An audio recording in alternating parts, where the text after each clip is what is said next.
erkak kishining moyagida suv to'planib qoladi. Bunga ikkita asosiy sabab bo'ladi. Birinchisi, bu yerda bolalikdagi davrda tunika vaginalis, ya'ni ushbu qog'uni qorin bo'shlig'idan keluvchi suyuqlik yo'li yopilmagan bo'lishi. Ikkinchi navbatda noto'g'ri jarrohlik amaliyot o'tkazgan bo'lsa, noto'g'ri deb qisman ayta olaman. Ba'zi holat to'g'ri amaliyot o'tkazsa ham, bu yerda limfa otsok buzilishining natijasida moyak atrofida suyuqlik to'planishi mumkin bo'ladi. Bu fan tilida gidrotseliya deyiladi. Buni oldini vaqtida olmasa, suyuqlik miqdori ortib boradi va moyakdagi haroratni ko'tarilib ketish holati kuzatiladi. Shuning natijasida chiqayotgan spermatozoidlarning morfologiyasi buzilgan, DNK fragmentatsiyasi yuqori chiqish holatlari kuzatiladi. Oddiy qilib aytganda, moyak suvda turish oqibatida uni qattiqligi yo'qoladi.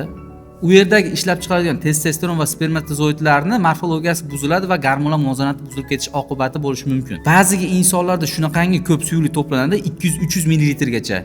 U tashqi tomondan o'zi qilmasdan turib aniqlab qo'yishimiz mumkin bo'ladi.